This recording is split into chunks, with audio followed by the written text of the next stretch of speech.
കെട്ടിട പെർമിറ്റിന് ഉദ്യോഗസ്ഥ കൈക്കൂലി വാങ്ങിയ കേസിൽ കൊച്ചി കോർപ്പറേഷനിൽ വിജിലൻസിന്റെ തുടർ പരിശോധന. വൈറ്റിലയിലെ സോണൽ ഓഫീസിലാണ് പരിശോധന. പിടിയിലായ സ്വപ്നയുടെ ബാഗിൽ നിന്ന് 45,000 രൂപ കൂടി വിജിലൻസ് കണ്ടെടുത്തു.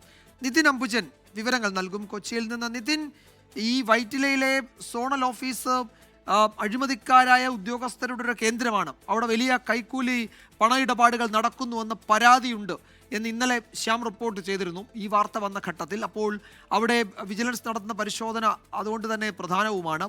കൂടുതൽ അഴിമതിക്കാരെ അവിടെ നിന്ന് കണ്ടെത്താൻ അല്ലെങ്കിൽ അവർക്കെതിരെ നടപടിയെടുക്കാൻ വിജിലൻസിന് കഴിയുമോ ഈ പരിശോധനയിൽ?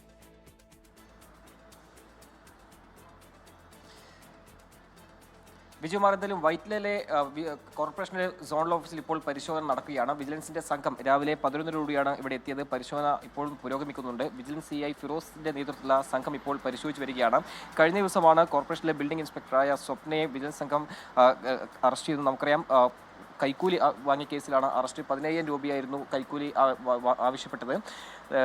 ഒരു ബിൽഡിങ്ങിന് കെട്ടിട പെർമിറ്റിനായി അനുവദിക്കുന്നതിനാണ് ഇത്തരത്തിൽ കൈക്കൂലി പണം ആവശ്യപ്പെട്ടത്. അങ്ങനെ 4 മാസത്തോളം പരാതിക്കാരൻ നിരന്തരമായി ഈ ഓഫീസിൽ കയറിയിറങ്ങി. പക്ഷേ അപേക്ഷകൻ എന്ന നിലയിൽ പലപ്പോഴും ഇത് ചോദിച്ചപ്പോൾ പിന്നീട് വൈകിപ്പിക്കുന്ന ഒരു സാഹചര്യമാണ് ഉണ്ടായിരുന്നത്. അതിനുശേഷം പിന്നീട് പണം ആവശ്യപ്പെട്ടു. അങ്ങനെ പണം കൈമാറുന്നതിനിടയിലാണ് ഇന്നലെ പൊന്നൂരിന് പാലത്തെ സമീപിച്ച് വിജിലൻസിന്റെ വലയിൽ ആവുന്നത്. എന്തായാലും ഈ ഓഫീസിലെ ചില ഉദ്യോഗസ്ഥർ അങ്ങനെ അഴിമതിക്കാരായ ഉദ്യോഗസ്ഥരുണ്ടെന്ന ഒരു പരാതികളെല്ലാം തന്നെ നേരത്തെ ഉയർന്നിരുന്നു. അതോടൊപ്പം തന്നെ എടുത്തു പറയേണ്ട ഒരു കാര്യം, വിജിലൻസിന്റെ നേരത്തെ തന്നെ ചില ഉദ്യോഗസ്ഥരുടെ പട്ടിക വിജിലൻസ് തയ്യാറാക്കിയിരുന്നു. കൈക്കൂലിക്കാരായ ഉദ്യോഗസ്ഥരുടെ പട്ടിക തയ്യാറാക്കിയിരുന്നു. ഇതിൽ ആദ്യ പേരുകാരി തന്നെയായിരുന്നു സ്വപ്ന. അങ്ങനെ മാസങ്ങളായി ഇവർ നിരീക്ഷണത്തിലായിരുന്നു.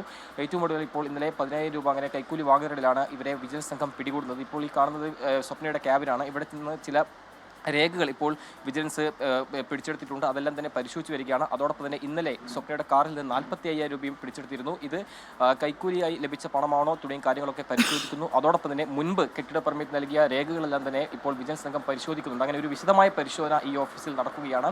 കഴിഞ്ഞ ഏതാനും നാളുകളായി തന്നെ വിജിലൻസിന്റെ നിരീക്ഷണത്തിലായിരുന്നു സ്വപ്ന ഉണ്ടായിരുന്നത്. എന്തായാലും സ്വപ്നയുടെ ഈ ഓഫീസിലെത്തി പരിശോധന തുടരുന്നുണ്ട്. അതിനുശേഷം ഇന്ന് ഉച്ചയോടുകൂടി തന്നെ സ്വപ്നയെ തൃശ്ശൂരിലെ വിജിലൻസ് ജഡ്ജിയുടെ വീട്ടിൽ ഹാജരാക്കുമെന്നാണ് ഇപ്പോൾ സംഘം അറിയിച്ചിരിക്കുന്നത്. എന്തായാലും ഞാൻ നിൽക്കുന്ന ഓഫീസിൽ വിജിലൻസ് സംഘത്തിന്റെ പരിശോധന ഇപ്പോൾ പുരോഗമിക്കുമ്പോൾ ചില രേഖകൾ പിടിച്ചെടുത്തെന്നാണ് വ്യക്തമാക്കുന്നത്. അങ്ങനെ വിശദമായ ഒരു പരിശോധന ഇനിയുള്ള ദിവസങ്ങളിൽ തുടരുമെന്നും പറയുന്നുണ്ട്. എന്തായാലും ഇന്നലെ വൈകിട്ട് വളരെ നാടകീയമായാണ് പൊന്നൂരിന് പാലത്തിന് സമീപം വെച്ച് സ്വപ്നയെ പിടികൂടിയത്. തൃശ്ശൂരിലെ അവരുടെ നാട്ടിലേക്ക് പോകുന്നതിനിടെയാണ് വിജിലൻസ് സംഘം അവരെ പിടികൂടിയത്. എന്തായാലും വിജിലൻസിന്റെ പരിശോധന ഇപ്പോൾ ഇവിടെ പുരോഗമിക്കുകയാണ്. വിജയകുമാർ. യെസ്, വിജിലൻസിന്റെ പരിശോധന തുടരുന്നു. ഇന്നലെയാണ് സ്വപ്ന എന്ന ഉദ്യോഗസ്ഥയെ കൈക്കൂലിപ്പണം വാങ്ങുന്നതിനിടെ വിജിലൻസ് പിടികൂടിയത്. അവരുടെ ബാഗിൽ നിന്ന് 45,000 രൂപ വിജിലൻസ് കണ്ടെടുത്തിട്ടുണ്ട്. ഈ വൈറ്റിലയിലെ ഓഫീസ് അതൊരു സോണൽ ഓഫീസാണ് കോർപ്പറേഷൻ്റെ. അവിടെ കൈക്കൂലി ഇടപാടുകൾ നടക്കുന്നുണ്ട് എന്ന് നേരത്തെ തന്നെ വലിയ പരാതി ഉണ്ടായിരുന്നു. അവിടെയാണ് ഇപ്പോൾ പരിശോധന തുടരുന്നത്. അപ്പോൾ ഈ അഴിമതിക്കാരായ കൂടുതൽ ഉദ്യോഗസ്ഥരെ കണ്ടെത്താൻ കഴിയുമോ എന്ന ചോദ്യം കൂടി ഈ ഘട്ടത്തിൽ ഉയരുന്നുണ്ട്. നിതിൻ അംബുജനാണ് വിവരങ്ങൾ നൽകിയത് കൊച്ചിയിൽ നിന്ന്.